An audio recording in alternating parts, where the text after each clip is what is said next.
parents demand I quit college and take a year off because their darling daughter is finally going to college after failing high school twice, so they cannot fund both of our education. I approach my grandparents for help, who then revealed to me about the college fund they had for the both of us, but now parents claim they know only about my sister's fund. My younger sister, Vivi, recently graduated from high school. However, this hasn't been a straightforward journey for her by any means. In fact, she has failed high school twice before, and this was her third attempt. You see, Vivi has always struggled academically. From a young age, school was never her strong suit, and she found it extremely difficult to keep up with her peers. It wasn't just about bad grades.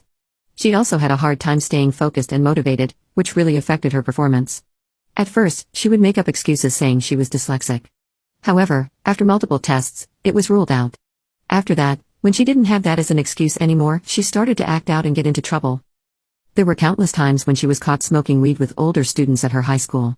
She would often skip classes to go off to parties, which would then make the teachers call up my parents and complain to them. My parents were constantly at their wits' end. They tried talking to her, but that did not work. Then they tried grounding her. However, Vivi would always find a way to sneak out, often in the middle of the night, to continue meeting up with her friends as usual, or even sometimes with random boyfriends she'd meet online. During this time, my parents, instead of holding Vivi accountable for her actions, would often turn their frustration towards me. They would blame me for not being a good older sister and say it was my job to guide her and show her how to be a better person. It wasn't like I didn't care about her. I did. I wanted to be a good sister, but the truth was Vivi never really listened to me. Anytime I tried to talk her out of doing something reckless, she'd get upset and defensive. After a while, I stopped trying to intervene. I hated the constant fighting, and I hated feeling like it was somehow my responsibility to change her behavior when nothing I did seemed to help. But I just let things go. It was easier to keep the peace that way, even though I knew deep down it wasn't helping Vivi make better decisions. One early morning, chaos broke out in our house. My mother, as was her routine, woke up and went to check on both me and Vivi. But when she entered Vivi's room, she found it empty. I was jolted awake by the sound of my mom screaming and yelling at me and my dad demanding to know where Vivi was. Half asleep and confused, I rushed to Vivi's room, hoping maybe she had left a note or some sign of where she'd gone, but there was nothing. We tried calling her, but her phone was switched off, which only escalated the panic. At that point, we were ready to call the police. There was no trace of her, and we had no idea if she was safe or what might have happened. The whole situation was terrifying and my parents were beside themselves with fear. Just as we were about to contact the authorities, one of our mutual friends reached out to me in private and confessed something shocking. Vivi had gone out again to meet a stranger, someone she had met online for a date. I felt a wave of dread wash over me as I told my parents. That friend thankfully knew the guy's address as Vivi had shared it with her. With this new information, we immediately drove to the guy's place. When we arrived, my mom didn't hesitate. She barged into the place, screaming Vivi's name. The look on Vivi's face when she saw us was a mixture of shock and embarrassment. She couldn't believe we had found her. Thankfully, nothing dangerous had happened between her and the guy. He seemed just as surprised as we were. He had no idea that Phoebe was underage. Apparently, she had lied to him about her age, pretending to be older. My dad, furious, threatened the guy before practically dragging Vivi out of there. The car ride home was filled with shouting and accusations. Vivi was defiant as usual, arguing with our parents at every turn while my mom tried to make her understand the gravity of what she had done. It was one of the most tense and exhausting car rides I can remember. Vivi was also furious at me for contacting our mutual friend and getting the guy's address from her. She kept telling me how she could have just snuck back home later, and that all I had to do was keep my mouth shut. My sister clearly did not recognize how serious her actions were and how worried we all were for her safety.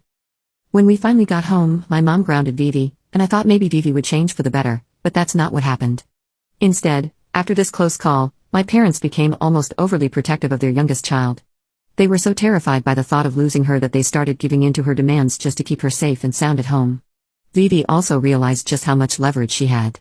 She knew that as long as they were afraid of her running off or getting into trouble, they would give in to what she wanted, and she exploited that advantage. Even when Vivi failed high school for the first time, I expected some sort of consequence, maybe a serious talk or some discipline to set her back on track, but instead, my parents didn't even scold her. Rather than addressing the issue head-on, they told her they understood how difficult high school could be and encouraged her to try again, almost as if failing was no big deal. They believed they were supporting her by being understanding and patient, but to me, it felt like they were turning a blind eye to the reality of the situation. While they thought they were doing right by her, their leniency was only reinforcing her belief that she didn't have to take responsibility for her actions. Every time she messed up, they would excuse it. It was like they were rewarding her bad behavior instead of teaching her any kind of accountability. When she repeated high school for the second time, things didn't get any better. Vivi was caught cheating on one of her exams. And as a result, she was suspended from school. This was a serious offense, and I thought, surely, this would be at least a moment when my parents would finally step in and discipline her. But even then, they sympathized with her as if the pressure of school was too much for her to handle and the cheating was just a result of that. However, this is when Vivi hit a low point and made the decision to drop out of high school entirely. She felt frustrated and defeated to see how her friends had a future while she was still stuck in high school. Hence, she started working at a bar to make some money and get by. Our parents tried to convince her multiple times and even urged me to talk to her. I spent a lot of time encouraging her to give school another shot. I knew it wouldn't be easy, but I also knew she couldn't live her entire life working at a bar. My parents had clearly spoiled her enough, and then I needed to push her to be better. In the end, after a lot of back and forth, Vivi decided to go back and try one last time. My parents paid enough money to have Vivi enroll her into another high school despite her record so she could continue with her education.